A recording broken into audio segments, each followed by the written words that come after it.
ગઈકાલે એટલે કે છેલ્લા પ્રવચનમાં આપણે વાત કરી હતી, ક્લાસમાં વાત કરી હતી કે કનક શ્રી અનંત વીર્ય કુમાર જેમની સાથે પરણે છે, લગ્ન કરે છે અને પછી તેઓ ત્યાંથી મેરુ પર્વત પર જાય છે અને મેરુ પર્વતની યાત્રા ત્યાં તેમને એક મહાત્મા મળે છે, કીર્તિધર મહાત્મા, જેઓ કીર્તિધર કેવલજ્ઞાની ભગવંત, જેઓ એ સમયે જ કેવલજ્ઞાનને પ્રાપ્ત થયા હતા. અને એટલે એમને કેવલજ્ઞાન થયું હતું અને પછી એમને વંદના કરે છે અને એમના ઉપદેશથી એમને ખબર પડી કે આ તો તે દાતા છે. કનક પૂજ્ય રાજાને અનિલ વેગા રાણીના પુત્ર કીર્તિધર અને કીર્તિધર રાજાની પત્ની અનિલ વેગાના પુત્ર તે દમિતારી અને દમિતારીની પુત્રી કનકશ્રી, બધી ખબર પડી. પછી પૂર્વભવ જાણે છે કે એ કનકશ્રી પૂર્વભવની અંદર શ્રી દત્તા નામની એક ગરીબ સ્ત્રી હતી અને એ સમયે એણે જે ધર્મ આરાધના કરી એ ગુરુ ભગવંતનો યોગ થયો, ધર્મારાધના કરી અને એના ફળ સ્વરૂપે એને રાજકુમારિકા પણ પ્રાપ્ત થયું. પણ એની અંદર એને અમુક જે દોષ સેવ્યા એના ફળ સ્વરૂપે તેને તેના પિતાના વધનું ને એ બધું દુઃખ તેને ભોગવવું પડ્યું. વાત આપણે જાણ્યું. કનકશ્રી પછી એ વૈરાગ્ય પામવાથી દીક્ષા ગ્રહણ કરે છે, અમ્લાન એવા કેવલજ્ઞાનને પ્રાપ્ત કરે છે, ભવોપગ્રાહી કર્મને ખપાવીને મોક્ષ પદને પ્રાપ્ત થાય છે.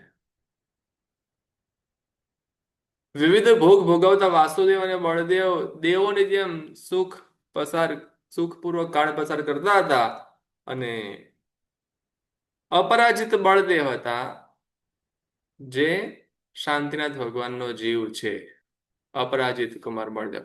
એમની એક વીરતા નામની પત્ની હતી અને તેમની એક પુત્રી હતી સુમતિ કુમારી.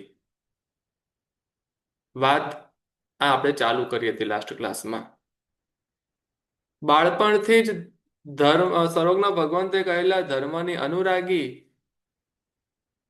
જીવ, અજીવ આદિ તત્વને જાણનારી, અલગ અલગ પ્રકારના તપ અનુષ્ઠાનને આચરનારી, અખંડ 12 પ્રકારના શ્રાવક વ્રતને ધારણ કરનારી, પરમાત્માની પૂજા અને ગુરુ ઉપાસનામાં તત્પર થઈને એક વખત એ સુમતિ કુમારી ઉપવાસના પારણા માટે બેસતી હતી. હજી પોતે બેસવા જ જઈ રહી છે અને તે સમયે દ્વારતપ નજર કરી, દરવાજા બાજુ નજર કરી તો ત્યાં એક મુનિ ભગવંતને આવતા જોયા. હમ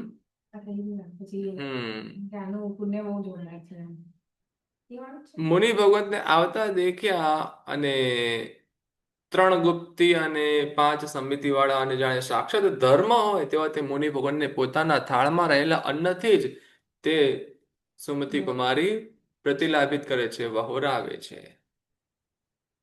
તે સમયે તરત જ ત્યાં વસુધારા વગેરે પંચ દિવ્ય પ્રગટ થયા. પંચદિવ્ય હોય છે જે 1.25 કરોડ સોનૈયા ને પુષ્પની વૃષ્ટિ, અહોદાનમ અહોદાનમ ઘોષણા અને વસ્ત્રની વૃષ્ટિ, તે જે પંચદિવ્ય હોય છે. એ ગુરુ ભગવાનના તપના કારણે થયા કે હમણાં જ?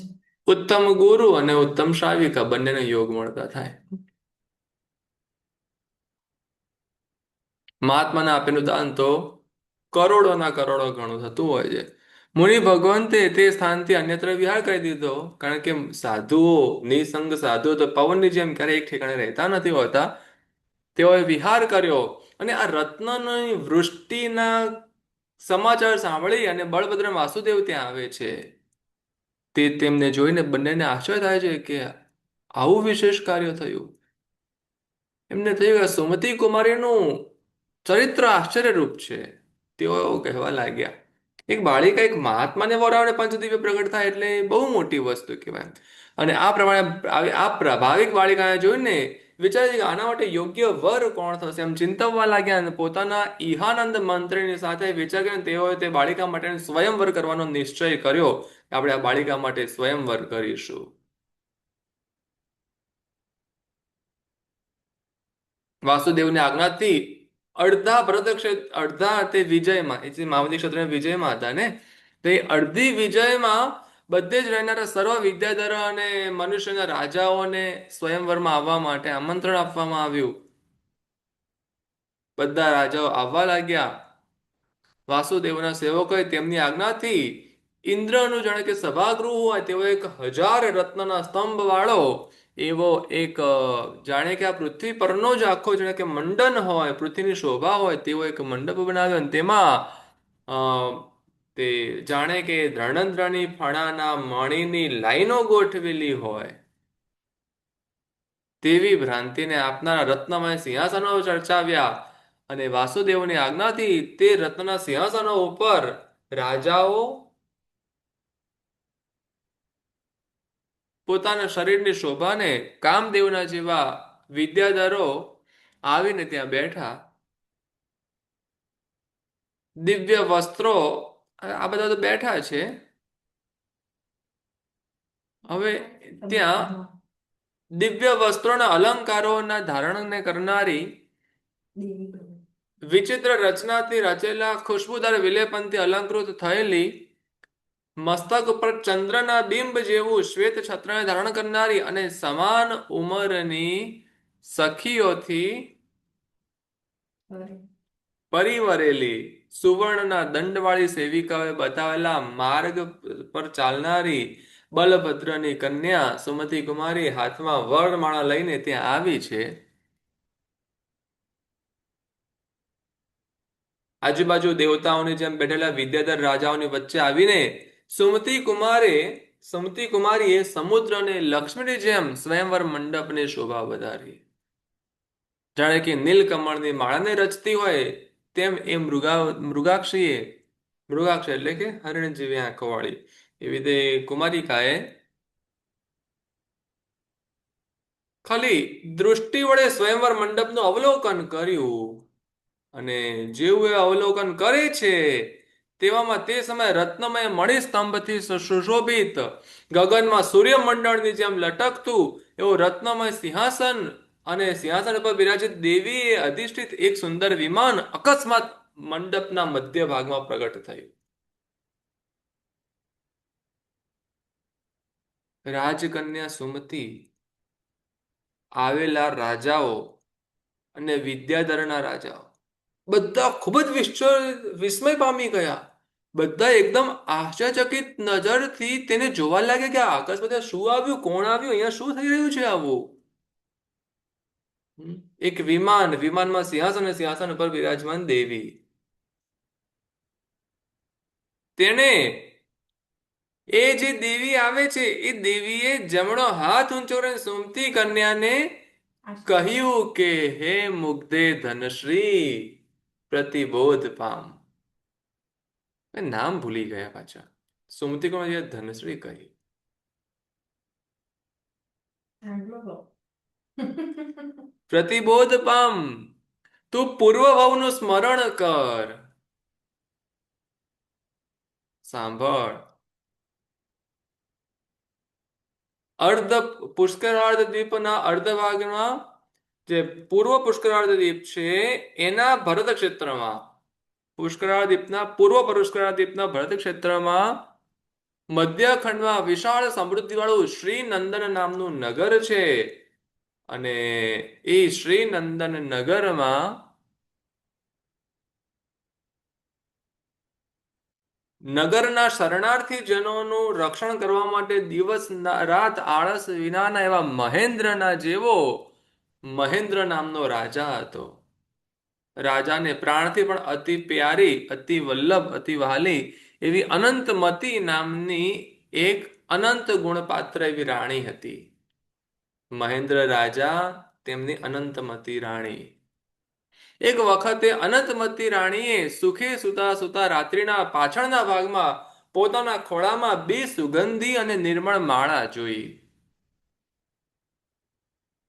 બે માળા પોતાના ખોળામાં અવલોકી તે સ્વપ્નનો વૃત્તાંત રાજાને જણાવતા રાજાએ કહ્યું કે હે દેવી, સ્વપ્નના સૂચનથી તમારા નિર્દોષ એવી બે પુત્રીઓ થશે.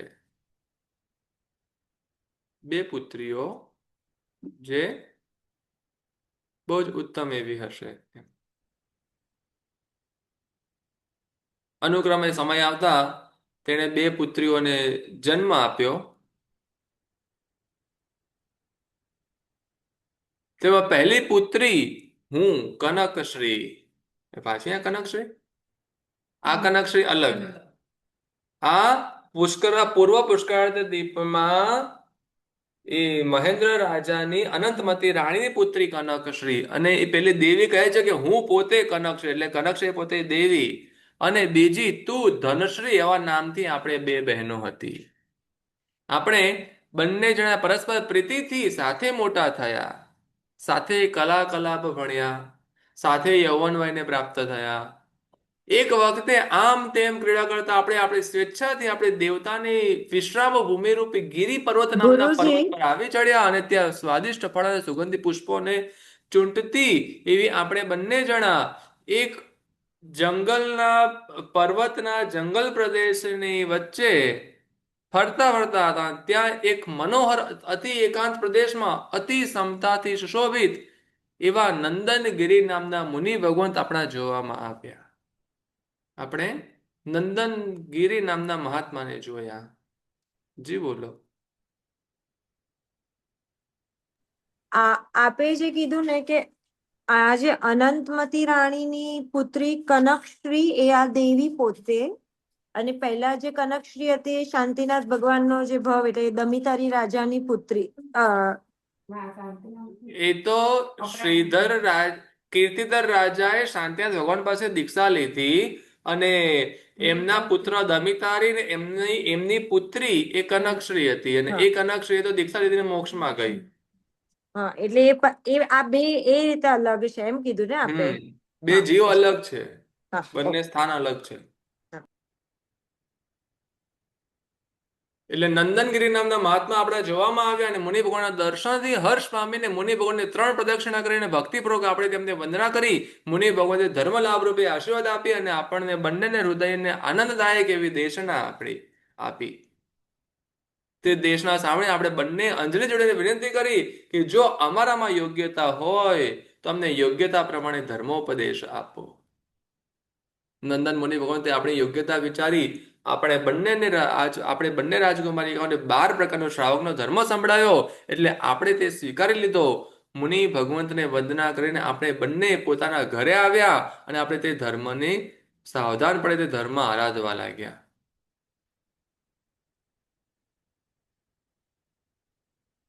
એક દિવસ આપણે બંને કૌતુકથી ક્રીડા પર્વત, નદી, વાવડી અને વિવિધ પ્રકારના વૃક્ષોથી વ્યાપ્ત એવા એક અશોકવનમાં ગયા, અને ત્યાં નદીના કિનારે આપણે વિવિધ પ્રકારની ક્રીડા કરતા હતા. અને તેવામાં ત્રિપુર નગરનો સ્વામી વિરાંગ નામનો એક યુવાન વિદ્યાધર આપણને બંનેને હરી ગયો. વિરાંગ નામનો એક યુવાન વિદ્યાધર આપણે બંનેને ઉપાડી ગયો, પરંતુ તેની વજ્ર શ્યામલિકા નામની શુભ આશયવાળી સ્ત્રીએ વજ્ર શ્યામલિકા વજ્ર શ્યામલિકા નામની તેની પત્ની, જે તેનો આશય સારો હતો, તેણે કેસરી સિંહથી જેમ હરણીને તેવી રીતે આપણે બંનેને છોડાવી મૂકી. તેની જ પત્ની આપણને બંનેને છોડાવી, અને આપણે બંને ત્યાંથી ભયંકર જંગલમાં નદીના કિનારે વંશની જાળમાં આપણે બંને શાપ ભ્રષ્ટ દેવીની જેમ આકાશમાં પૃથ્વી પર જેમ તેમ બધે પડ્યા રહ્યા. પોતાની આવી મરણાંત આપત્તિ જાણીને શુભ ભાવનાવાળી આપણે નવકાર મંત્રમાં લીન થઈને અણશણ વ્રત ગ્રહણ કર્યું ને છોડી દીધું. આપણે ભાઈ જંગલમાં એવા સ્થાને અટવાઈ ગયા કે ત્યાંથી નીકળવું મુશ્કેલ હતું. ત્યાં જ આપણે અણશણ ગ્રહણ કર્યું. ત્યાંથી હું કનકશ્રી મૃત્યુ પામીને સૌધર્મ દેવલોકના ઇન્દ્ર સૌધર્મેન્દ્રની નવમિકા નામની પટરાણી બની. એટલે જે દેવી આવ્યા છે, દેવી કોણ છે? પહેલા દેવલોકના ઇન્દ્રની પટરાણી, એનું નામ નવમિકા. હું સૌધર્મ દેવલોકના ઇન્દ્રની નવમિકા નામની અગ્રમહિષી બની, અને તું મૃત્યુ પામીને કુબેર લોકપાળની મુખ્ય દેવી થઈ. જે બંને દેવી થઈ, પણ એક ઇન્દ્રની પટરાણી અને એક કુબેરની પટરાણી. કુબેર એટલે ઇન્દ્રના જે 4 લોકપાળ હોય, સોમ, યમ, વરુણ અને કુબેર, એમાં કુબેરની પટરાણી થઈ. જ્યારે આપણે દેવલોકમાં હતા ત્યારે આપણે સંકેત કરેલો હતો કે જે અહીંથી પહેલા ચ્યવે તેણે આવીને બીજીને ધર્મનો ઉપદેશ કરવો. આપણે ત્યાં નક્કી કરેલું હતું જે પહેલા છે હવે એને બીજી પહેલીને ધર્મનો ઉપદેશ આપે અને બોધ પમાડવો. એટલે હું તારી બહેન તને બોધ કરવા માટે અહીં આવી છું. માટે સંસારને તારનાર એવા શ્રીજીને ધર્મને પામ અને તું પ્રતિબોધિત થા. નંદીશ્વર મહાદ્વીપમાં જઈને કરેલા શાશ્વત અર્યંત ભગવાનના અષ્ટાનિકા મહોત્સવ, જંગમ પ્રભુના જન્મ સ્નાત્ર આદિ ઉત્સવ અને પૂર્વભાવમાં અનુભવ કરેલી દેશનાની વાણીને યાદ કર. તે પ્રભુના સમોષણમાં દેશનાઓ સાંભળી છે કે દેવી હતી તે તો બધે જ ગઈ હોય. આ બધું તું યાદ કર. જન્માંતર રૂપે નિદ્રાથી તું તે બધું શા માટે ભૂલી લીધું છે? હવે તું તે દેવતાને પણ દુર્લભ એવા માનવ જન્મરૂપે વૃક્ષનું ફળ અને જાણે કે સિદ્ધિની પ્રિય સખી હોય તેવી દીક્ષાને ગ્રહણ કર. પેલી નવમિકા દેવી જે પૂર્વ ભાવમાં કનકશ્રી હતા એ હવે સુમતિ કુમારીને એટલે કે ધનશ્રીના જીવને કહેવા આવ્યા છે. અને આ પ્રમાણે કહીને તે ઇન્દ્રાણી તો પોતાની કાંતિથી આકાશમાં પ્રકાશ કરતી વિમાનમાં બેસીને પોતાના સ્વર્ગમાં જતી રહી. તત જ તેની વાણીથી જેને જાતિસ્વરૂપ જ્ઞાન થયું છે તેવી સુમતિ કુમારી જાણે કે સંસારનો ભય લાગેલો હોય તે મૂર્છિત થઈને પૃથ્વી પર ઢળી પડી.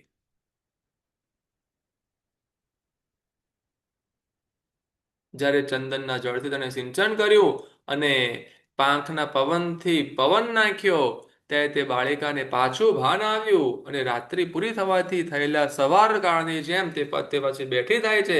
પછી તે અંજલિ જોડીને બોલે છે કે અરે સર્વ કુલીન રાજાઓ, અત્યારે મને જાતિ સ્મરણ જ્ઞાન થયું છે. તમને મારા માટે અહીં બોલાવેલા છે.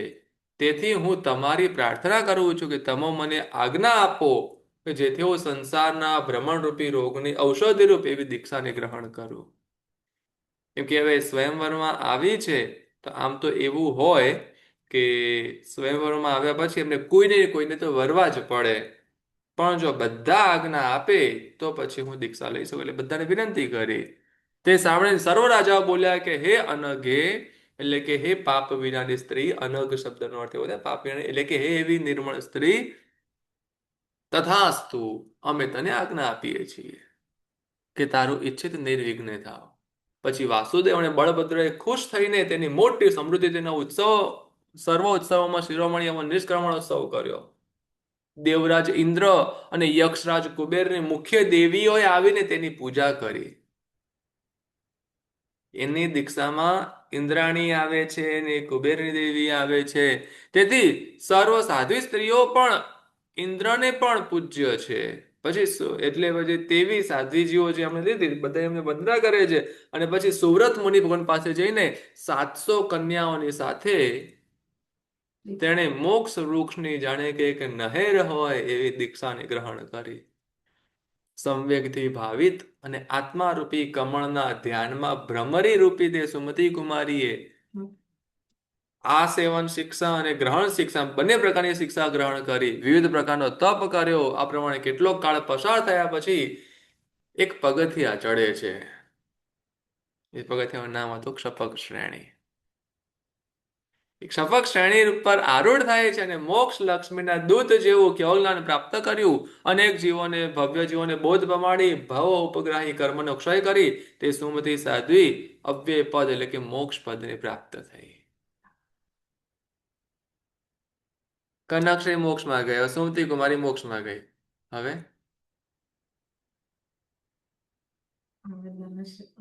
ઓલા કનકશ્રી બાકી છે. એમની સ્ટોરી પતી ગઈ. એ તો દેવી હતા ગયા. એ તો આમના પરિવારજન હતા ને. સમ્યક તો વડે શોભતા એવા અપરાજિત અને અનંત વીર્ય અશ્વિની કુમારની જેમ સાથે મળીને રાજ્ય પાળવા લાગ્યા. બોલો રાહીબેન. ગુરુજી, કનકશ્રી ધનશ્રી ગઈને મોક્ષ ને પ્રાપ્ત કરી. હા, ધનશ્રી એટલે એ જ સુમતિ કુમારી અને તે મોક્ષમાં ગયા.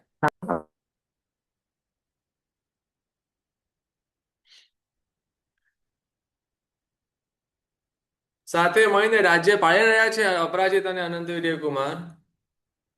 અંતે 84 લાખ પૂર્વનું આયુષ્ય ભોગવીને 84 લાખ પૂર્વનું આયુષ્ય ભોગવીને અનંતવીર્ય વાસુદેવ નિકાચિત કર્મથી પહેલી નરકમાં ગયા.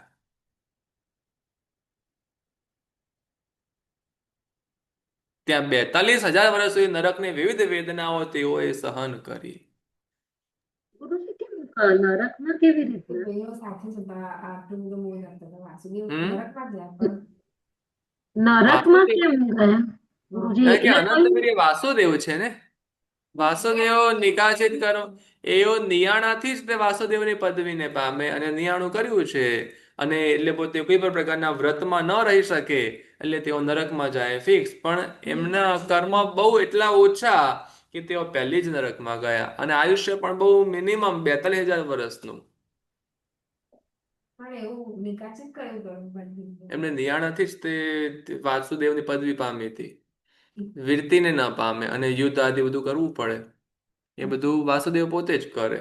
બળદેવ એ યુદ્ધમાં વધારે મહત્વનું આગળનો પાર્ટ ન ભજવે. તે વાસુદેવોના જન્મના પિતા ચમરેન્દ્રએ આવીને તેને વેદનાની શાંતિ કરી. જે વાસુદેવોના જે પૂર્વજન્મના જે તેના પિતા હતા એ અત્યારે ચમરેન્દ્ર બન્યા હતા. આપણે જાણ્યું હતું એમના પિતા કોણ? સ્થિમિત સાગર રાજા. તેઓએ દીક્ષા લીધી, અને દીક્ષા લીધા પછી તેઓ આમ તો ઉપરના દેવલોકમાં જવા જોઈએ પણ ન જતા તે ચમરેન્દ્ર બન્યા હતા. આ વાત આપણે સ્થિમિત સાગર રાજાના વિષયમાં જાણી હતી. અને એ ચમરેન્દ્ર આવીને પોતાના આ ભાવના જે પૂર્વનો જે તેના પુત્ર છે એમને વેદનાની શાંતિ કરે છે કે એમને વેદના ઓછી થાય. હા, નરકમાં આવીને એમને વેદના, ચમરેન્દ્ર આવે છે, વેદના શાંતિ કરે છે, કારણ કે પોતાના પુત્રનો સ્નેહ ઘણો બળવાન હોય છે અને તેમને તે શાંતિ કરે છે. અને સંવેગ વાળા એવા અનંતવીર્યના જીવે અવધિ જ્ઞાન વડે પોતાના પૂર્વ ભાવના કર્મને યાદ કરીને નરકની દુઃસહ વેદનાને પણ સમતા ભાવે સહન કરી. ભાઈના શોકથી ઉદ્વેગ પામીને બળભદ્રએ પણ 3 ખંડ પૃથ્વીનું રાજ્ય પોતાના પુત્રને સોંપીને પોતે જયધર નામના ગણધર ભગવંત પાસે દીક્ષા લીધી, વ્રત ગ્રહણ કર્યું, અને એ અપરાજિત બળદેવની સાથે 16,000 રાજાઓએ દીક્ષા લીધી. સુમતિ કુમારીએ દીક્ષા લીધી, તેમની સાથે 700 સખીઓ દીક્ષા લે છે. પણ જ્યારે બળદેવ દીક્ષા લેતો બધા જ રાજાઓ 16,000 રાજાઓ એમના આધીન, 16,000 રાજાઓએ દીક્ષા લીધી. પાછળ ચાલુ આવે. હમ. એક બળદેવ હતા છતાં 16,000 રાજાઓ દીક્ષા.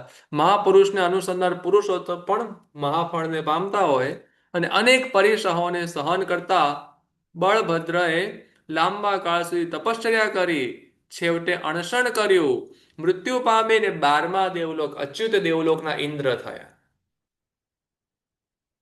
હવે અપરાજિત કુમાર અચ્યુતેન્દ્ર. હા, આ 7મો ભાવ અચ્યુતેન્દ્ર. 6 ભાવ પૂરા થયા અપરાજિત કુમાર સુધીના. પહેલા ભાવમાં શ્રીશૈણ રાજા, બીજા ભાવમાં ઉત્તર કુરુના યુગલિક મનુષ્ય, ત્રીજા ભાવમાં પહેલા દેવલોકના દેવ, ચોથા ભાવની અંદર અમિત તેજકુમાર, 5મા ભાવની અંદર કયા દેવલોકમાં ગયા હતા? છઠ્ઠા દેવલોક, ક્યાં 5મા દેવલોક, કોઈ દેવલોકમાં ગયા હતા ને? 10મું દેવલોક. હા, 10મા દેવલોકમાં બે સમાન દેવ બને છે ને, બે અલગ અલગ વિમાનના સ્વામી મળે છે. 10મા દેવલોકના દેવ એ 5મો દેવલોક, 5મો ભાવ કયો ને? 10મા દેવલોક. છઠ્ઠા ભાવમાં અમિત અપરાજિત કુમાર બળદેવ, એટલે પહેલા તો, અને 7મા ભાવમાં 12મા દેવલોકના ઇન્દ્ર. દેવલોક મનુષ્ય એમાં પણ દેખો, પહેલા ભાવની અંદર શ્રીશૈણ રાજા ને સામાન્ય રાજા હતા.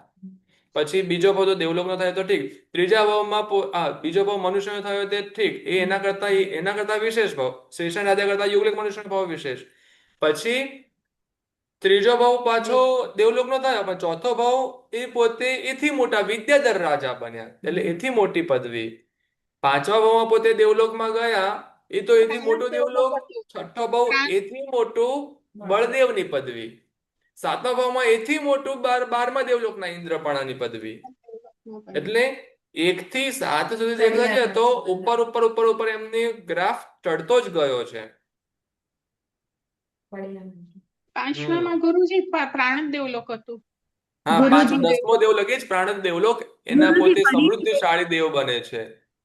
ગુરુજી ફરીથી એકવાર કયો ને જરાક આસ્તે હું આસ્તે આ તો આખે આખું છે ને હું તમને આ એક પીપીટી હવે એક શેર કરીશ, જેની અંદર 1 થી 7 ભાવ સુધીનું બધું જ એક સાથે હશે, અને એની અંદર એક પેજ એડ કરીશું, જેની અંદર આખું બધું ખાલી ચાર્ટ બનાવીને આપીશું અને ગ્રુપમાં શેર કરી દઈશું, જેથી થોડુંક વધારે ઈઝી થઈ શકે. આપણે બધા જ અત્યારે જેટલા પિક્ચર્સ હોય છે બધા પિક્ચર્સ એક સાથે બધા સિક્વન્સમાં આવી શકે, અને સાથે એક ભાવોની ઓળખાણ પણ થઈ શકે. એટલે હવે અપરાજિત કુમાર તો 12મા દેવલોકના ઇન્દ્ર થાય, પણ પહેલા નરકમાં ગયા હતા, હવે એનું શું? એ નરક ભોગવી જન્મશે ને આ જન્મશે. ના, આમનું આયુષ્ય પહેલા તો 12મા દેવલોકના ઇન્દ્ર છે, એટલે બહુ અને લાંબા આ તો પહેલા દેવલોકના એમના પહેલા એક કરોડ નરકના વર્ષ થઈ જાય છે. પહેલા નરકના નારક છે. એટલે પહેલી નરક અને 12મા દેવલોકના ઇન્દ્ર વચ્ચે તો ઘણો બધો ફરક પડી જાય. ચાલો વાત એ કરીએ હવે. અનંત વીર્યનો જીવ નરકનું આયુષ્ય દુષ્કર્મનું ફળ ભોગવીને અગ્નિમાંથી સુવર્ણની જેમ શુદ્ધ થઈને નરકમાંથી નીકળ્યો, એ જંબુદીપના ભરત ક્ષેત્રના વૈટ્યજ પર્વતની ઉત્તર શ્રેણીમાં ગગન વલ્લભપુરમાં વિદ્યાધરના રાજા મેઘવાહનની મેઘમાલિની નામની પત્નીના મેઘનાદ નામના પુત્ર તરીકે ઉત્પન્ન થયા. નરક અને તમે બોલ્યા હતા અભિજ્ઞાન થયું ત્યાં નરકના જીવોને અવધિ અથવા વિભંગ જ્ઞાન બેમાંથી એક હોય. સમ્યક તો હોય તો અવધિ જ્ઞાન હોય, અને મિથ્યા તો હોય તો વિભંગ જ્ઞાન હોય. તેમની પાસે હોય જ, બધા જીવોને હોય. તો એટલે હવે એ અનંતવીર્ય કુમાર ભરત ક્ષેત્ર વૈતાર્ય પર્વતની ઉત્તર શ્રેણીમાં ગગનવલ્લભપુર નગરના મેઘવાહન રાજા, મેઘમાલિની રાણી અને એમના પુત્ર મેઘનાદ એ પણ ધીરે ધીરે યૌવન વને પ્રાપ્ત થાય છે, અને તેમને રાજ્ય પર બેસાડીને મેઘવાહન રાજાએ દીક્ષા લીધી. હવે આ એક પેટર્ન તો ફિક્સ જ છે, બરાબર ને? તમે પણ ફોલો કરવાના જ છો ને? અમે તો આપશે નહીં ને ઉંમરે અમે તાકાત નહીં. એ વખતે છોકરા મોટા થઈ જાય પછી તાકાત તો નહીં હોતી. 2-3 છોકરાઓને અત્યારથી આપી રાખો તો આપશે. તમે હવે જોયું પેલી મેઘનાદ છોકરી આઈ ગુરુજી? હમ તમે પેલા એમની વાત કરી હતી જે દિવસે દીક્ષા થઈ એ દિવસે એમના છોકરા અને છોકરી આઈ. અચ્છા, હા. ઓહ. જે દિવસે સવારે દીક્ષા થઈ ને એ દિવસે છોકરી આઈ. એ પછી મને 2 દિવસથી મેં ફોન નથી કર્યો. મેં કાલે સુન્યું. મેઘનાદ હવે રાજા બન્યા, ગગન વલ્લભપુર નગરના રાજા. ભૂમિ ઉપર અને અંતરિક્ષના જેમ સર્વ પ્રકારે સૂર્યપ્રકાશ કરે તેમ વૈતાડ્યની ઉત્તર અને દક્ષિણ એમ બંને શ્રેણીના તે એક તેજસ્વી રાજા બને છે, મેઘનાદ રાજા. હવે આ નિયાણાથી નતા બન્યા, આ એમ જ પોતે જબરદસ્ત રાજા બન્યા. એક દિવસ મેઘનાદ પોતાના પુત્રોને પોતાની બંને શ્રેણી ઉત્તર અને દક્ષિણ, આમ તો પોતે મેઘવાહન રાજા હતા, ખાલી ઉત્તર શ્રેણી રાજા હતા, પણ મેઘનાદ રાજા એમના પુત્રો એ તો બંને સાઈડના રાજા બન્યા ને. હવે તે એક દિવસ પોતાના પુત્રો તે બધા પુત્રોને પોતે 110 નગરના જે રાજા પણ હતું એ બધા નગરો વહેંચી દે છે બધાને, અને પછી પ્રજ્ઞપ્તિ વડે વિદ્યા વડે પોતે મેરુ પર્વત પર જાય છે. ત્યાં નંદનવનમાં રહેલા સિદ્ધાયતનની અંદર શાશ્વત પ્રતિમાજીની પૂજા કરે છે, જાય છે મેરુ પર્વત પર. ત્યાં શાશ્વત જિનેશ્વર ભગવંતોની પૂજા કરે છે, અને તે સમયે ત્યાં કલ્પવાસી દેવતાઓ ત્યાં આવ્યા. બધા દેવો ત્યાં આવે છે, અને એ દેવોમાંથી 12મા દેવલોકના ઇન્દ્ર અચ્યુતેન્દ્ર પણ ત્યાં આવે છે. મેરુ પર્વત પર કોઈ કારણથી આવ્યા હશે, ભક્તિ વગરના કારણથી. એમ અચ્યુતેન્દ્ર ત્યાં આવે, અચ્યુતેન્દ્ર તેમને દેખે છે. મેઘનાદ રાજા મેરુ પર્વત પર ભક્તિ કરવા ગયા છે, અને એ જ સમયે અચ્યુતેન્દ્ર પર ત્યાં ગયા, અચ્યુતેન્દ્રએ મેઘનાદને જોઈને તેમને તેના પૂર્વભાવના ભ્રાતૃના સ્નેહથી એ અચ્યુતેન્દ્ર એ મેઘનાદ કુમારને પોતે જેમ ગુરુ બનીને બોધ પમાડે એવી રીતે પોતે બોધ પમાડ્યો. એટલે અચ્યુતેન્દ્ર મેઘનાદ કુમારને, મેઘનાદ રાજાને બોધ પમાડે છે અને કહે છે કે આ સંસારનો ત્યાગ કર. અને એ જ સમયમાં વિદ્યાધરોના રાજા, જાણે કે શરીરધારી સ્વાર્થ સિદ્ધિ હોય, વિદ્યાધર રાજાના જાણે કે સ્વાર્થની સિદ્ધિ માટે હોય તેવા અમર ગુરુ નામના કોઈ મુનિ ભગવાન ત્યાં પધારે છે. બોધ કરે છે અચ્યુતેન્દ્ર મેઘનાદ રાજાને. અને એ સમય એક મહાત્મા ત્યાં પધારે. મેરુપદ પર મહાત્મા પધારે. પુણ્ય બળવાન હોય ને તો પછી ચારણ મુનિ ભગવંત ક્યાંય પણ મળી જાય. અને ચારણ મુનિ ભગવંત હોય, વૈરાગ્ય બળવાન હોવો જોઈએ અને ભાવ એવા ઉત્તમ હોવા જોઈએ તો થઈ શકે. અમર ગુરુ મુનિ પણ ત્યાં પધારે છે અને મેઘનાદે ત્યાં જ તેમના ચરણમાં રહીને ચારિત્ર અંગીકાર કર્યું. અપ્રમાદીપણે નિયમપૂર્વક એ ચારિત્રનું પાલન કર્યું.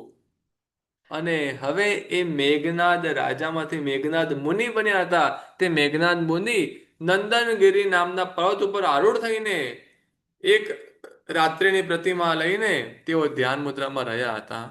અને તે વખતે તેમના પૂર્વજન્મનો વૈરી એવો અશ્વગ્રીવ પ્રતિવાસુદેવનો પુત્ર,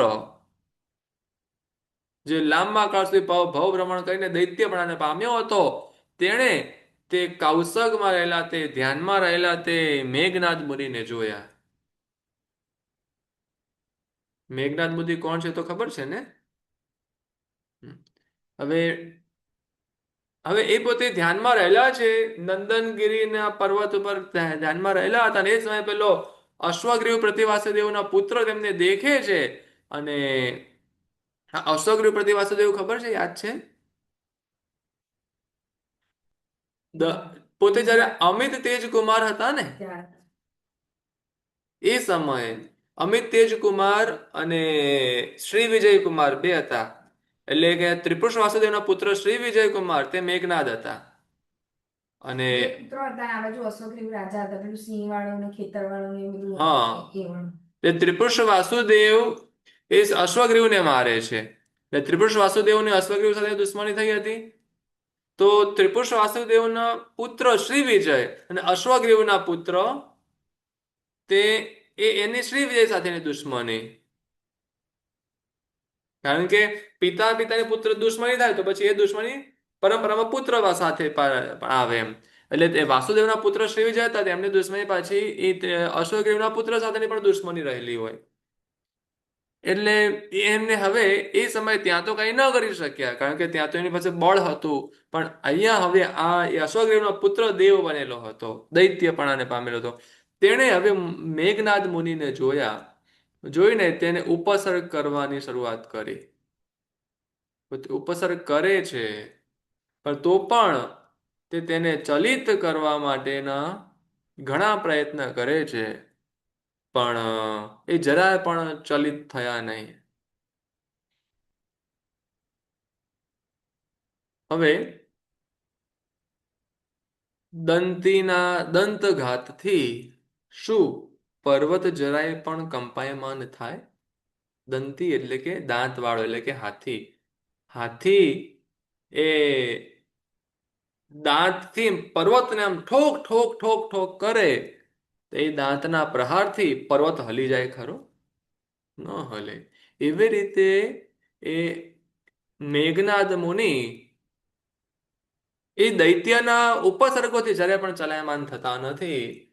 અને દૈત્ય પછી ત્યાંથી ચાલ્યા જાય છે. સમય પસાર થાય છે, સાધના કરે છે, અને આયુષ્ય પૂર્ણ થતા અંતે અસુર તો મલિન મુખડા થઈને જતા, પણ પછી મેઘનાદ મુનિ ધ્યાનથી વિરામ પામે છે. અને ઉપસર્ગોથી નહીં કંપતા એવા મેઘનાદ મુનિ લાંબા કાળ સુધી તીવ્ર તપની આરાધના કરી અંતે અણસણ કરી મૃત્યુ પામી. એ જ 12મા અચ્યુત દેવલોકમાં અચ્યુતેન્દ્રના સામાનિક દેવપણાને પામ્યા. એમની બાજુની સીટ. હા, એક ભાવ વધી ગયો આમનો, પણ આમ જોડે ને જોડે પાછા જોડે. નિયાણું કર્યું હતું તો એનું ફળ ભોગવવું પડ્યું. એ ભોગવતા એટલે બે ભાવ કર્યા. એટલે નરકમાં, નરકમાં. ત્યાંથી મેઘનાદ રાજા બની પાછા અચ્યુતેન્દ્રના સામાનિક દેવ. સામાનિક દેવ એટલે તો સામાનિક એટલે ઇન્દ્ર જેટલી સમૃદ્ધિ, ઇન્દ્ર જેટલું જ બળ, બધું જ, ખાલી ઇન્દ્ર જેવી પોસ્ટ નહીં. પોસ્ટ વગરના ઇન્દ્ર એટલે સામાનિક કહેવાય. તો બી એનું પુણ્ય તો કહેવાય ને. અને ત્યારે એ મેઘનાદના ભવમાં પણ એમને પ્રતિબોધવા મળ્યા આ તે. હા, એક સંજોગ તો સ્નેહ ક્યાં હોય ને, છે? એ સ્નેહ ક્યારેક ક્યારેક કામ પણ લાગે, પોઝિટિવ પણ કામ કરી જાય. રાગના બંધન ક્યારેક આપણને બંધન છોડવા માટે પણ સહાયભૂત થઈ જાય, વૈરાગ્ય આપી જાય. ને આ પ્રમાણે હવે તે અચ્યુતેન્દ્રના સામાનિક દેવ. જી, હવે આપના કોઈના સવાલ હતા?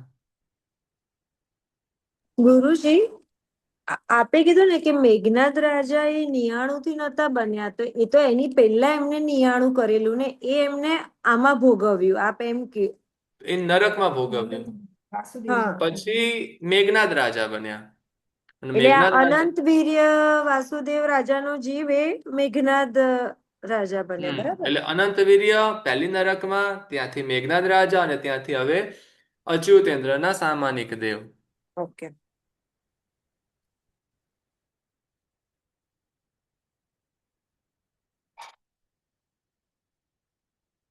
વિષયમાં આગળ વધીએ, પણ હવે મારી પાસે પિક્ચર્સ નથી, વાત કન્ટિન્યુ કરું છું.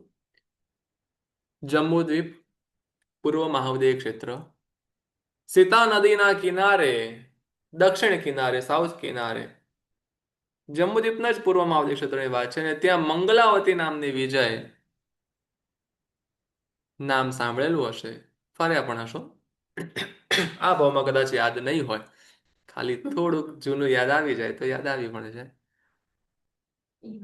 ત્યારે પુણ્ય છે. અને મંગલાવતી વિજયમાં વિસ્તારવાળી રત્ન સંચયા નામની નગરી, અને એ નગરીમાં અનેક રત્નોનો સંચય હોવાથી તે રત્નાકરની સ્ત્રી હોય તેવી લાગતી એવી તે નગરી.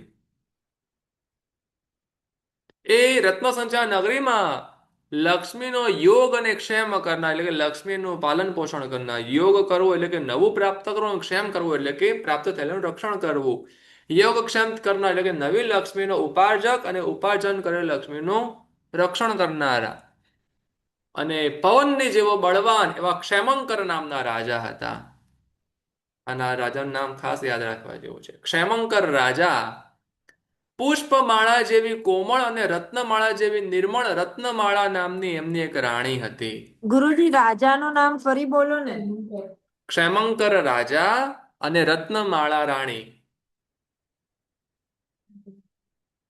અપરાજિત કુમાર, અપરાજિત બળદેવ, અપરાજિતમાંથી બનેલા અચ્યુતેન્દ્ર, એમનો જીવ તે અચ્યુત દેવલોકમાંથી ચ્યવીને છીપમાં મોતીની જેમ રત્નમાળા રાણીની કુક્ષીમાં એ ઉત્પન્ન થયો. તે વખતે સુખે સૂતેલી મહાદેવીએ રાત્રિના પાછળના ભાગમાં 14 મહાસ્વપ્ન અને 15મું વજ્ર સ્વપ્ન જોયું. 14 નહીં, 15 સ્વપ્ન જોયા. 14 મહાસ્વપ્ન ઉપરાંત વજ્ર. તરત જ જાગૃત થઈ તે વૃત્તાંત તેમણે પોતાના પતિની આગળ કહ્યો. પતિનું નામ શું? ક્ષેમંકર રાજા. ક્ષેમંકર રાજા. ક્ષેમંકર રાજા. રાજા હા. રાણીનું નામ શું? રત્નમાળા. રત્નમાળા રાણી અને ક્ષેમંકર રાજા.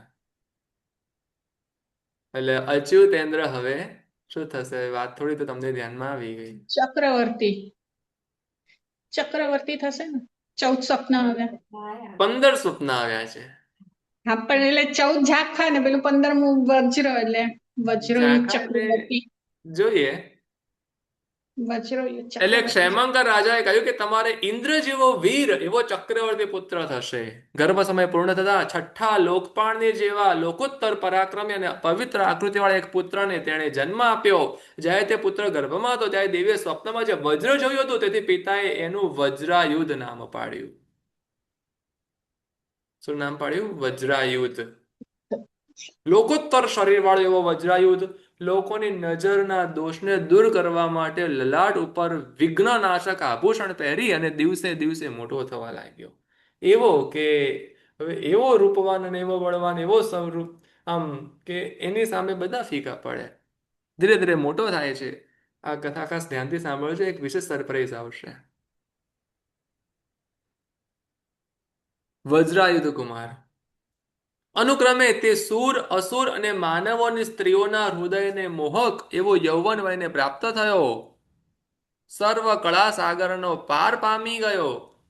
હાથમાં કંકણ ધારણ કરનારી, જાણે કે શરીરધારી લક્ષ્મી હોય તેવી લક્ષ્મીવતી નામની એક રાજપુત્રી સાથે તેના લગ્ન થયા.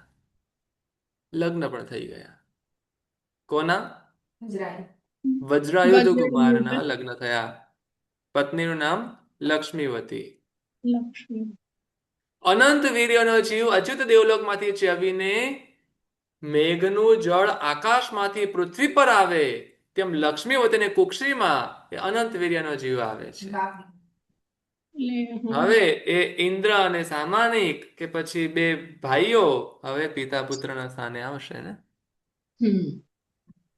ગુરુજી એમનું સમય નામ થતા આનંદ વીર્યાનો જીવ, એમનું એ નામ લક્ષ્મીવતી રાણીના કુક્ષીમાં અવતર્યો. સમય થતા તેણીએ શુભ સ્વપ્ન સૂચિત અને તેજ વડે સૂર્ય જેવા એવા સર્વ લક્ષણ સંપન્ન એવા પુત્રને જન્મ આપ્યો. શુભ દિવસે માતા પિતાએ સામાન્ય જન્મોત્સવથી પણ અધિક એવો ઉત્સવ કરીને તેનું સહસ્રાયુધ એવું નામ પાડ્યું. પિતાનું નામ વજ્રાયુધ તો પુત્રનું નામ સહસ્રાયુધ. સહસ્રાયુધ. ચંદ્રની જેમ અનુક્રમે મોટો થઈને તેણે કળા કલાપ માટે સંપૂર્ણ યૌવન વયને પ્રાપ્ત થયો અને રૂપમાં કામદેવ જેવો એવો સહસ્રાયુધ શરીર શોભાથી લક્ષ્મીને ઉલ્લંઘન કરનારી કનકશ્રી નામની રાજકન્યા સાથે પરણ્યો. નામ favorite થઈ જવા. કનકશ્રી નામ બહુ ફેમસ છે ગુરુજી, કનકશ્રી નામ.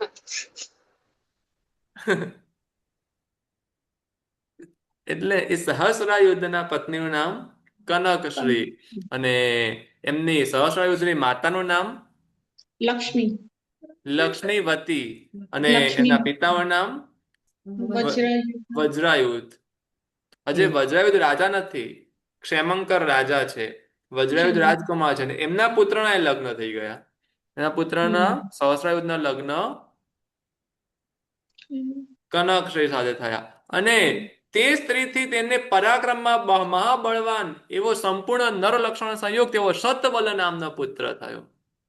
સતબલ. શતબલ એટલે વજ્રાયુધના પુત્ર સહસ્રાયુધ અને સહસ્રાયુધના પુત્ર શતબલ.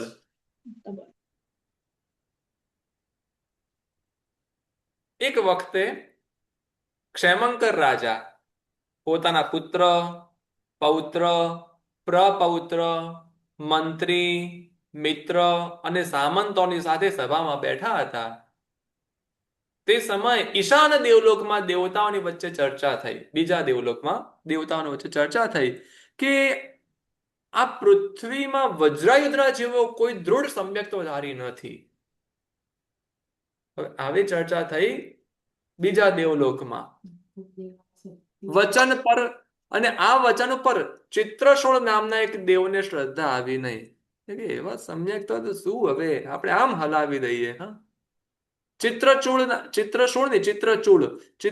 દેવને વિશ્વાસ ન આવ્યો એટલે તે તરત જ વિચિત્ર પ્રકારના રત્ન અને મુગટ અને કુંડળને ચલિત કરતા હોતા મિથ્યાત્વથી મોહિત અને દુર્મતી નાસ્તિક એવો દેવતા વિવાદ કરવાની ઈચ્છાથી ક્ષેમંકર રાજાની પરિષદામાં આવ્યો.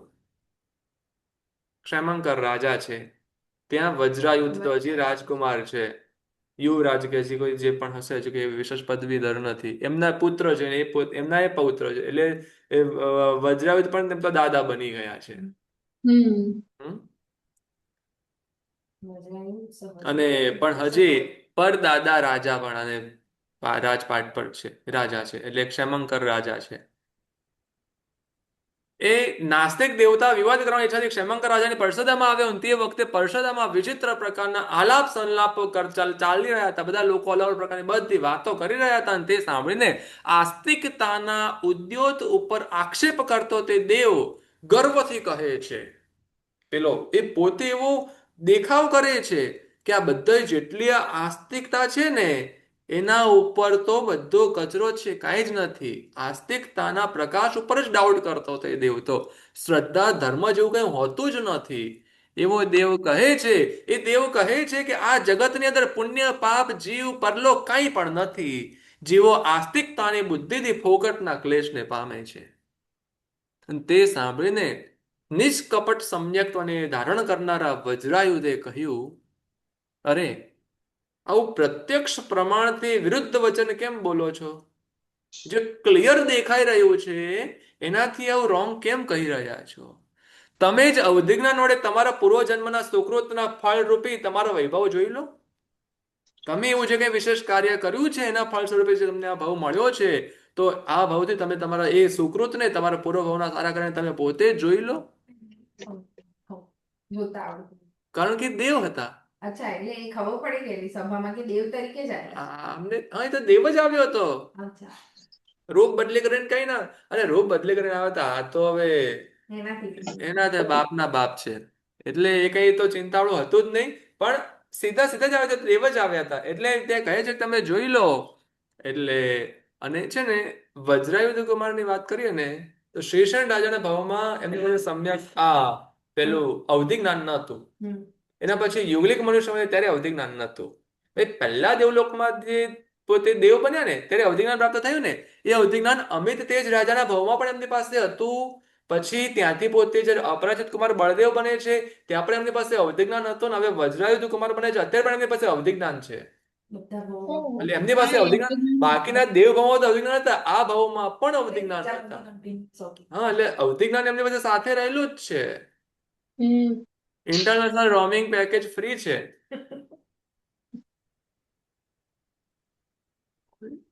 તમે કેમ વિરુદ્ધ તમારા સુકૃત, તમારા પૂર્વજન્મના સુકૃતના ફળ રૂપી તમારો વૈભવ જુઓ. તમને જ પૂર્વ ભાવમાં માનુષત્વ અને આ ભાવમાં દેવત્વ પ્રાપ્ત થયેલું છે. તો જો જીવ વસ્તુ ન હોય તો તે કેવી રીતે બની શકે? હે બુદ્ધિમાન, આ લોકમાં મનુષ્યપણું પ્રાપ્ત કરીને પરલોકમાં તમે દેવપણું પ્રાપ્ત કર્યું. તેથી આ લોકની જેમ પરલોક પણ પ્રત્યક્ષ જ છે. ક્ષેમંકરના પુત્ર વજ્રાયુધે આ પ્રમાણે પ્રતિબોધ કરવાથી તે ચિત્રચૂડ બોલે છે કે તમે બહુ સારું કહ્યું, તમે બહુ સારું કર્યું. આ સંસારમાં પડતા એવા મારો તમે કૃપા કરીને ઉદ્ધાર કર્યો છે. અથવા જેના પિતા સાક્ષાત તીર્થંકર હોય તેની શી વાત. હવે આ તો કેવી વાત? એના પિતા તીર્થંકર હોય. હું લાંબા કાળથી મિથ્યાત્વી છું, પરંતુ સારા ભાગ્યથી ઈર્ષ્યાથી પણ તમારા દર્શન થયા. તો હવે મને સમ્યક્ત્વ રત્ન આપો, કેમ કે સત્પુરુષોનું દર્શન નિષ્ફળ થતું નથી. બુદ્ધિમાનમાં શ્રેષ્ઠ એવા વજ્રાયુધે તેનો ભાવ જાણીને તેને સમ્યક્ત્વ આપ્યું. સર્વજ્ઞના પુત્ર તેવા જ હોય. હા, અપાય કેવી રીતે સમ્યક? એમને પેલા વ્રત આપેલા. હા, સમ્યક્ત્વ વ્રત એટલે વ્રત તો ગ્રહણ ન કરે દેવ તો પહેલે એને શ્રદ્ધામાં સ્થિર કર્યા. હવે એવું કઈ કાર્ય કે જેથી મારું સમ્યક્ત્વ સ્થિર રહે, એમ સાચી શ્રદ્ધા આપી, તત્વ સમજણ આપી એમ. અને જે ક્ષેમંકર હતા રાજા, એ કોણ હતા? તીર્થંકર છે. એટલે ક્ષેમંકર તીર્થંકરના પુત્ર વજ્રાયુધ છે. અને વજ્રાયુધના પુત્ર સહસ્રાયુધ, અને સહસ્રાયુધના પુત્ર શતબલ. તો એ હવે પોતે અચ્યુતેન્દ્ર જેમની કુક્ષીમાં આવ્યા હતા તે રત્નમાળા રાણીના પતિ કહો કે અચ્યુતેન્દ્રના પિતા કહો, તે ક્ષેમંકર તીર્થંકર છે અને એમના પુત્ર ચક્રવર્તી. એટલે આ સંબંધ આદિનાથ અને ભરત ચક્રવર્તી જેવો છે.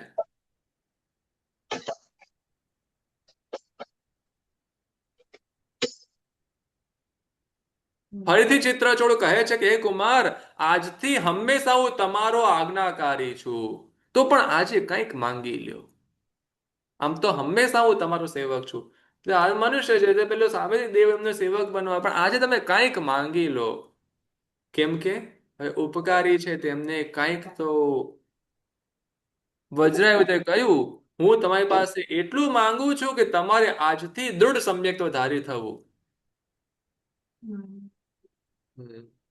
દેવ કહે છે આ તમારી કેવી પ્રાર્થના? એમાં તો મારો સ્વાર્થ છે. પણ એવું કંઈક માંગો કે જેથી હું તમારા ઋણથી મુક્ત થાઉં. તેના ઉત્તરમાં મારું એટલું જ કાર્ય છે. વજ્રાયુધ પણ એમ જ કહે છે કે તમે મારા ઋણથી મુક્ત થાઓ, તમે સમ્યક્ત્વને ધારણ કરનારા રહો, એ જ મારું કાર્ય છે.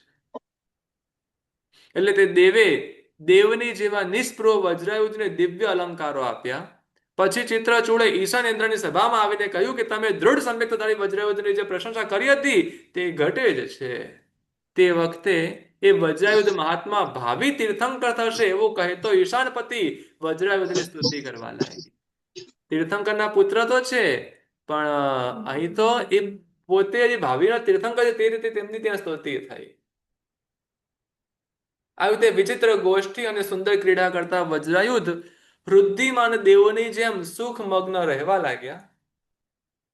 એક વખતે વસંત સમયમાં પુષ્પના પડાને ધરનારી સુદર્શના નામની એક વેશ્યાએ આવીને વજ્રાયુધને કહ્યું. સુદર્શના વેશ્યા આવે છે અને વજ્રાયુધને કહે છે કે સ્વામી, યુવાન પુરુષોનો ક્રીડા મિત્ર અને કામદેવનો વિજય મિત્ર એવો વસંત ઋતુ આજ એક છત્રવાળો થઈને વૃદ્ધિ પામે છે. ત્યારે વસંત ઋતુ ચાલી રહી છે. આ ઋતુરાજમાં હિંચકા ઉપર બેઠેલી નવીન યૌવનવતી સ્ત્રીઓને તેમની સખીઓ હાથમાં યષ્ટિઓ લઈને પતિઓના નામ પૂછે છે. યષ્ટિ એટલે લાકડી. યૌવનવતી સ્ત્રીઓ હોય તેમને એમની સખીઓ બોલ તારા પતિનું નામ બોલ એમ. યુવાન રમણીઓ પોતાની મેળે પુષ્પ ચૂંટે છે, માળા ગૂંથે છે, કામદેવની પૂજા કરે છે અને પોતાનું માન છોડી દે છે. તેમજ કેટલીક મનસ્વતી કાંતાઓ પણ પોતે જાતે જ દૂતી થાય છે, સ્વયં દૂતી થાય છે. આ ઋતુરાજનો એવો કોઈ અપૂર્વ પ્રભાવ વિજય પામે છે. એટલે જે વસંત ઋતુનો આખો માહોલ જે હતો તે દર્શાવ્યો અને કહ્યું છે કે આ રમણીય ઋતુમાં કોકિલાના કુજિત અને ભમરાઓના ગુંજારવ સૂતેલા કામદેવ રાજાને પણ જાગૃત કરવા માટે બંદીજનોના કોલાહળ જેવા થઈ પડે છે. પુષ્પના મુગટ, પુષ્પના હાર અને પુષ્પના બાહુના આભરણ તથા કંકણને ધારણ કરનારા યુવાન પુરુષો જાણે કે પુષ્પ ધનવાનો પાખંડ માર્ગ પર ચલાવતા હોય તેવા દેખાય છે. પુષ્પ ધનવા એટલે પણ કામદેવ એમ. આવા વસંતના મિત્ર કામદેવ જેવો વસંત ઋતુ ઉપસ્થિત થવાથી દેવી લક્ષ્મીવતી મારા મુખે આપને વિનંતી કરે છે કે હે પ્રભુ, આવા મનોહર વસંતમાં નંદનવન જેવા સૂર નિપાત નામના ઉદ્યાનમાં જઈને નવા વસંતની શોભા જોવાનું અમને કૌતુક થયું છે. એટલે કે અમને આ નવા વસંતની શોભા જોઈ છે. આવું કોણ કોને કહી રહી છે? વેશ્યા લક્ષ્મીવતી તરફથી હા, એટલે પેલી સુદર્શના વેશ્યા કહેવા આવી છે, પણ લક્ષ્મીવતી રાણીના કહેવાથી તે કહેવા આવી છે ને એ વજ્રાયુધ યુવરાજને એમને કહી રહી છે. જેથી તમારી ઈચ્છા એમ કહીને કુમાર પણ પરિવાર સાથે તે કામદેવના ધામરૂપી ઉદ્યાનમાં આવ્યો. ચંદ્રની પાછળ તારાઓની જેમ લક્ષ્મીવતી વગેરે 700 દેવીઓ તેમની પાછળ ત્યાં આવે છે. દેવી રાણીઓ. વજ્રાયુધ હજી યુવરાજ છે ત્યારે એમને કેટલી રાણી હતી? 700 રાણીઓ અત્યારે હતી.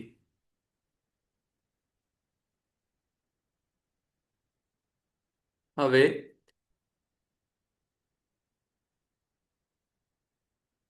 એ સુંદર ઉદ્યાન અતિ વિસ્તારવાળા છાયાદાર વૃક્ષોથી જાણે કે એક છત્ર વાળું હોય અને પુષ્પોથી ભરેલા વૃક્ષોથી અદ્વૈત સુગંધનું તેને સામ્રાજ્ય પ્રાપ્ત થયું હોય એવું એ દેખાતું હતું. વૃક્ષોની આસપાસના ક્યારાઓ પુષ્પમાંથી ઝરતા પરાગની કર્ણિકાથી કાદવવાળા થઈ ગયા હતા. એટલું બધું પરાગ ઝરી રહ્યું હતું પુષ્પમાંથી કે એમાંથી જાણે કે તે નીચે કાદવો થઈ ગયો હતો. પુષ્પના ક્યારાઓ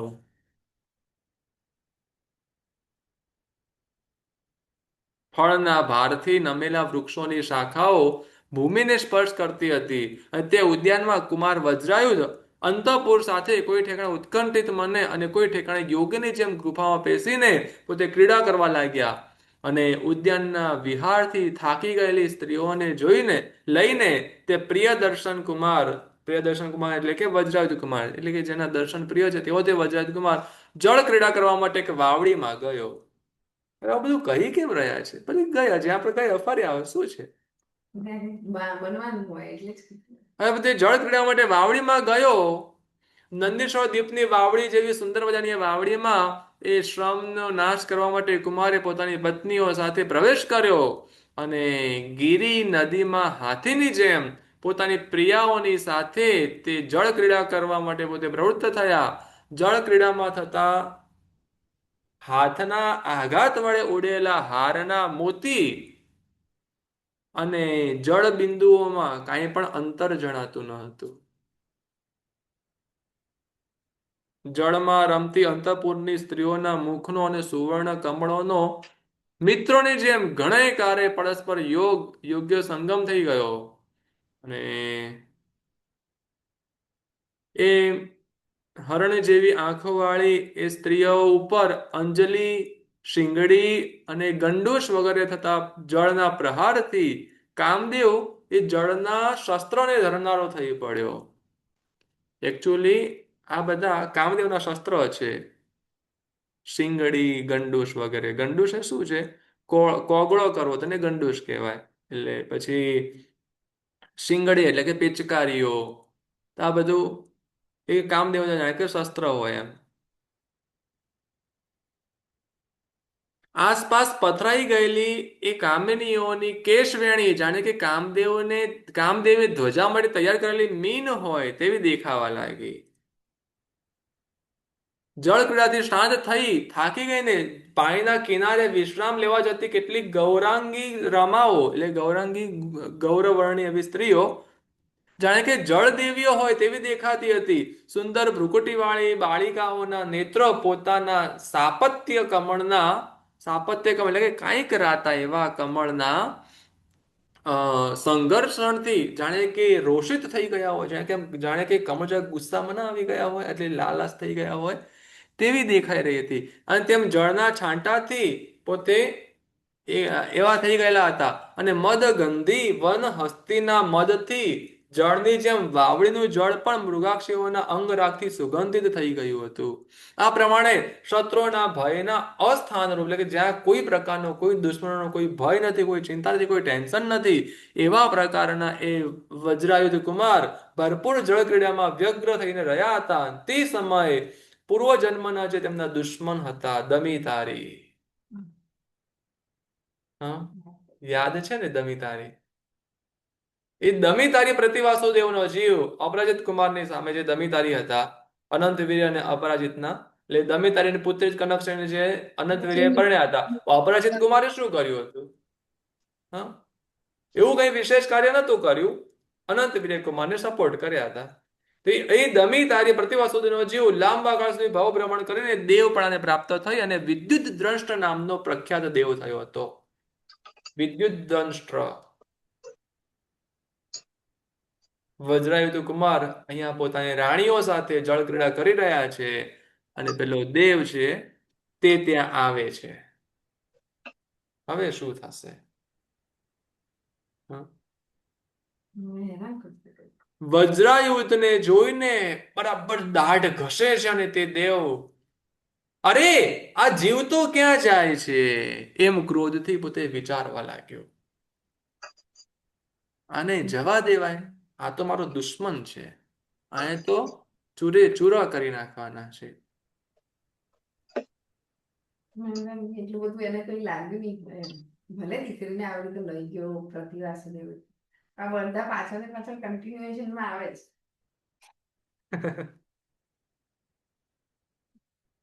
એટલે વેર હોય ને તો બીજા ભાવમાં કન્ટિન્યુ થઈ શકે છે. એટલે આપણે એવું કરવું કે કન્ટિન્યુ ન થાય એવું વેર જ નહીં રાખવું એમ. આપણે ના રાખીએ પણ સામે વાળી વ્યક્તિ રાખે તો ભાઈ એ તો ત્યાં આવવાનું જ છે. અહીંયા તીર્થંકરના પુત્ર ક્ષેમંકર તીર્થંકરના પુત્ર અને જેમની માતાએ 15 સ્વપ્ન જોયા છે એવો આ રાજકુમાર છે. એટલે એ જ વાત છે પેલો- પ્રભુએ તો કઈ જ નહીં રાખ્યું, મતલબ એ જીવે તો યાદ પણ નથી રાખ્યું પણ નથી, એ ત્યાં હતું, એ જે ભજવવાનું તે ભજવી લીધું, પૂરું થઈ ગયું. પણ સામેવાળા જીવે રાખ્યું એટલે છે કઈ સુધી આવ્યું ને. પણ અહીંયા સામે આ બીજો પ્રતિવાસુદેવનો જીવ અત્યારે જબરદસ્ત એવા તે દૈત્યપણાને પામેલો છે. વિદ્યુત દંશ્ર નામનો પોતે દેવપણાને પામેલો હતો, હવે ક્રોધિત પણ છે. તેને ચણાની મુઠ્ઠીની જેમ પરિવાર સહિત વજ્રાયુધને ચૂર્ણ કરવા માટે તે વાવડી ઉપર એક મોટો પર્વત ઉપાડીને ફેંક્યો. પણ હવે થશે શું? સામે પાવરફુલ છે, પણ શું અહીંયા વજ્રાયુધ કુમારી યુદ્ધ કરશે? આપણે એવું પણ તો સાંભળ્યું છે ને કે એમને દુશ્મની નથી, એમને કઈ યુદ્ધ નથી કર્યા, તો હવે બનશે શું?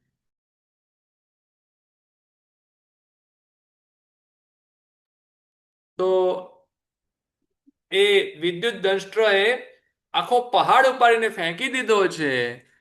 પણ હવે ઘટના આગળ કેવી રીતે શું બને છે, અહીંથી આગળ વિશેષ ઘટના શું બનશે, એના પછી એમના જીવનમાં કયા કયા સારા કાર્યો થશે, એમના જીવનની અંદર બીજા શું પરિવર્તનો આવશે, વજ્રાયુધ કુમારના આ ભાવને આપણે જાણીશું નેક્સ્ટ ક્લાસની અંદર. આવતા શુક્રવારે પણ આપણો પાઠ ચાલુ રહેશે, તો એ સૌ ધ્યાનમાં લેશો. જી,